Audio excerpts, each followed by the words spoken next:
আসসালামু আলাইকুম সম্মানিত ভিউয়ার্স, আশা করি আপনারা সকলেই ভালো আছেন।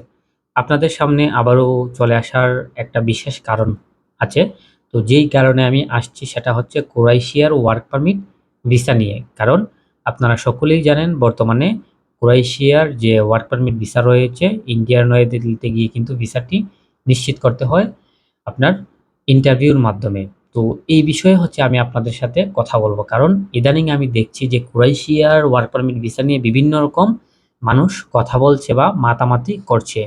তো অনেকেই হচ্ছে আমার যে টাইটেল এবং হচ্ছে আমার যে থাম্বনেইল এটা দেখে আমার ভিডিওটি আপনারা দেখছেন। কারণ যে মূল যে কথাগুলো আমি বলেছি যে ক্রোয়েশিয়ার ভিসা নিয়ে ফাঁদ তৈরি হচ্ছে বা মানুষ প্রতারণার শিকার হবে। তো কেন এই কথাগুলো বলেছি যদি আপনারা ভিডিওগুলা না দেখেন, ঠিক আছে? আপনারা কিন্তু বুঝতে পারবেন না। কারণ সত্যিকার অর্থেই ক্রোয়েশিয়ার ভিসা নিয়ে কিন্তু একটা ফাঁদ তৈরি হচ্ছে।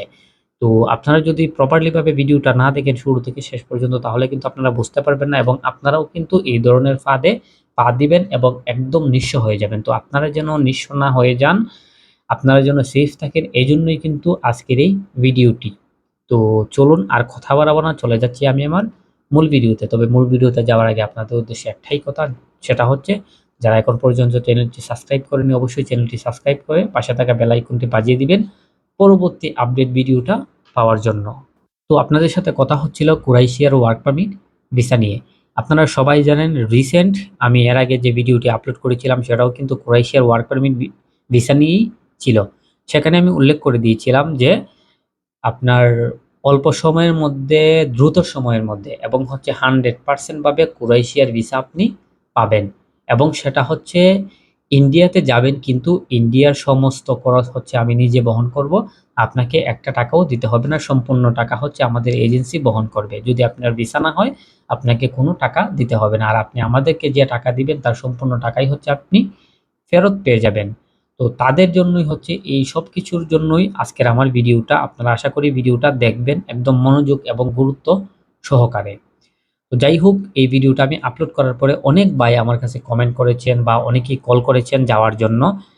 মানে বা ওয়ার্ক পারমিট ভিসা নিয়ে যাওয়ার জন্য অনেকেই আগ্রহ প্রকাশ করেছেন। আবার অনেকেই হচ্ছে আমাকে কল দিয়ে গালাগালি করেছেন। কেন আমি এরকম ভিডিও দিয়েছি, হ্যাঁ? তাদের ব্যবসার সমস্যা হয় বা আরো নানান রকম মানুষ বিভিন্ন রকম কথা বলেছে। তো যাই হোক, এই সমস্ত বিষয় নিয়েই হচ্ছে আজকের ভিডিও। আর কেন হচ্ছে আপনি প্রতারণার শিকার হবেন সেটাও আমি বলছি। তবে সেটা আস্তে, আস্তে আপনাকে বলতে হবে। না হলে আপনি কিন্তু বুঝবেন না। তবে আপনাদের কাছে একটাই দাবি সেটা হচ্ছে ভিডিওটা কন্টিনিউ করুন। একদম মনোযোগ সহকারে দেখতে থাকুন। তাহলেই আপনারা বুঝতে পারবেন। তো যাই হোক, তো কেন আপনাদের কথাগুলো বলেছিলাম? কারণ সবাই কিন্তু চায় যে ইন্ডিয়াতে যাবে কিন্তু তার ভিসাটা যেন হয়। কারণ ইন্ডিয়াতে যাওয়া মানেই কিন্তু ১,০০,০০০ ৳২,০০,০০০ নষ্ট হয়ে যাওয়া। যদি আপনার ভিসা না হয়, আপনি ক্রোয়েশিয়ার ভিসার জন্যই জমা দেন, রোমানিয়ার জন্য জমা দেন বা ইউরোপের সেনজেনভুক্ত যেকোনো দেশের জন্যই জমা দেন। যদি আপনার ভিসা না হয় ইন্ডিয়াতে গিয়ে তাহলে কিন্তু আপনার প্রায় ৳২,০০,০০০ উপরে কিন্তু নষ্ট হয়ে যাবে। তো কেউ কিন্তু চায় না লসের ভাগীদার হতে। সবাই চায় যেন লাভবান হয়। এইজন্যই কিন্তু ইউরোপে যাওয়ার জন্য মানুষ আপনাদের কাছে ফাইল জমা দেয় বা আমার কাছে ফাইল জমা দেয়। তো এইরকম যেন না হয় বা মানুষ যেন প্রতারণার শিকার না হয়, মানুষের যেন টাকা নষ্ট না হয়, এইজন্য আমি সিদ্ধান্ত নিয়েছি কি যে আপনারা ইন্ডিয়াতে যাবেন কিন্তু আপনাদের কোনো টাকা পয়সা লাগবে না। সমস্ত টাকা আমার এজেন্সি বহন করবে। যদি ভিসা না হয় আপনাকে কোনো টাকা দিতে হবে না। কারণ সবাই চায় তাদের টাকাটা যেন সেফ থাকে, তারা যেন নিরাপদ থাকে। যদি ভিসা না হয় পরবর্তী সময়ে তাদের টাকাটা সম্পূর্ণ টাকাটা যেন তারা ফেরত পায়। এই জিনিসগুলো চিন্তা করেই কিন্তু মানুষ একটা হতাশায় ভোগে যে, যার কাছে ফাইল জমা দিচ্ছি আমার টাকাটা নিরাপদ থাকবে কিনা? আমার ফাইলটা নিরাপদ থাকবে কিনা? বা সত্যিকার অর্থে সে আমাকে ইউরোপে পৌঁছাইতে পারবে কিনা? সবাই কিন্তু এটাই চায়। আবার অনেকে মনে করে কি যে, ভাই ৳১-২ লাখ বেশি হোক কিন্তু আপনি আমাকে পৌঁছায় দেন। অনেকে কিন্তু এটাও মনে করে। তো তাদের জন্যই উদ্দেশ্য করে আমি হচ্ছে ক্রোয়েশিয়ার এই ভিডিওটা পাবলিশ করেছিলাম যেন মানুষ দেখে উপকৃত হয়। তো অনেকেই এইটা দেখে আমাকে গালাগালি করেছেন।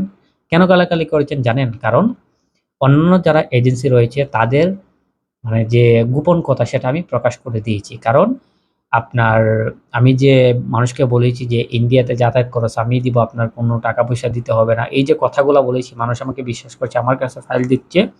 এইজন্যই হচ্ছে তাদের চুলকানি। তারা চায় না যে আমার কাছে মানুষ ফাইল দিক, ইউরোপে যাক বা তাদের কাছে ফাইল দিয়ে যেন প্রতারণা না হয়, তারা যেন একটা বিজনেস না করতে পারে এটা কিন্তু তারা চায় না। তারা চায় যে তাদের টাকা মানুষ থেকে তারা টাকা হাতিয়ে নিবে, তারা বিজনেস করবে, বিভিন্ন রকম কাজে এই টাকা ব্যয় করবে, মানুষকে তারা ভোগান্তিতে ফেলবে। তারা সেটাই চায়।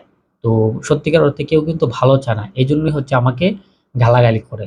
ঠিক আছে? যারা আমাকে ভালোবাসে আর যারা আমার কাছ থেকে উপকার পেয়েছে তারা কিন্তু কখনোই আমাকে গালাগালি করবে না, বা যারা আমার ভিডিও নিয়মিত দেখেন তারা কিন্তু জানেন যে আমি কি ধরনের ভিডিও বানিয়ে থাকি। যাই হোক, আমার ভিডিওর উদ্দেশ্য সেটা নয়। ভিডিওর উদ্দেশ্য ছিল যে আমি যে থাম্বনেইল দিয়েছিলাম আর যে আপনার ডেসক্রিপশনের যে লেখাটি দিয়েছিলাম বা ইয়াটা দিয়েছিলাম, সেটার উদ্দেশ্য এটাই ছিল যে আমার কাছে যারা ফাইল দিবেন আশা করি তারা প্রতারণার শিকার হবেন না। কারণ অনেকেই বলতেছেন যে আমার কাছে ফাইল দিয়ে আপনারা প্রতারণার শিকার হবেন, বা এই না সেই না বিভিন্ন রকম আপনারা কথা বলেছেন। তো তাদের উদ্দেশ্যই হচ্ছে আজকের এই ভিডিওটা। আশা করি আপনারা বুঝতে পেরেছেন। আর যারা ভালো মনে করবেন কুরাইশিয়ার জন্য দ্রুত আপনারা ফাইল জমা দিতে পারেন আমার কাছে। কারণ কুরাইশিয়াতে এখন প্রচুর লোক লাগবে বা কর্মী সংকট রয়েছে। সেই সুবাদে আমি একটা কোম্পানির সাথে চুক্তিতে গিয়েছি।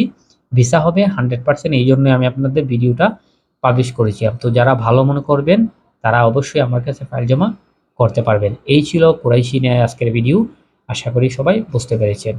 সম্মানিত ভিউয়ার, সবাই ভালো থাকবেন, সুস্থ থাকবেন। আসসালামু আলাইকুম ওয়া রাহমাতুল্লাহি ওয়া বারাকাতুহু।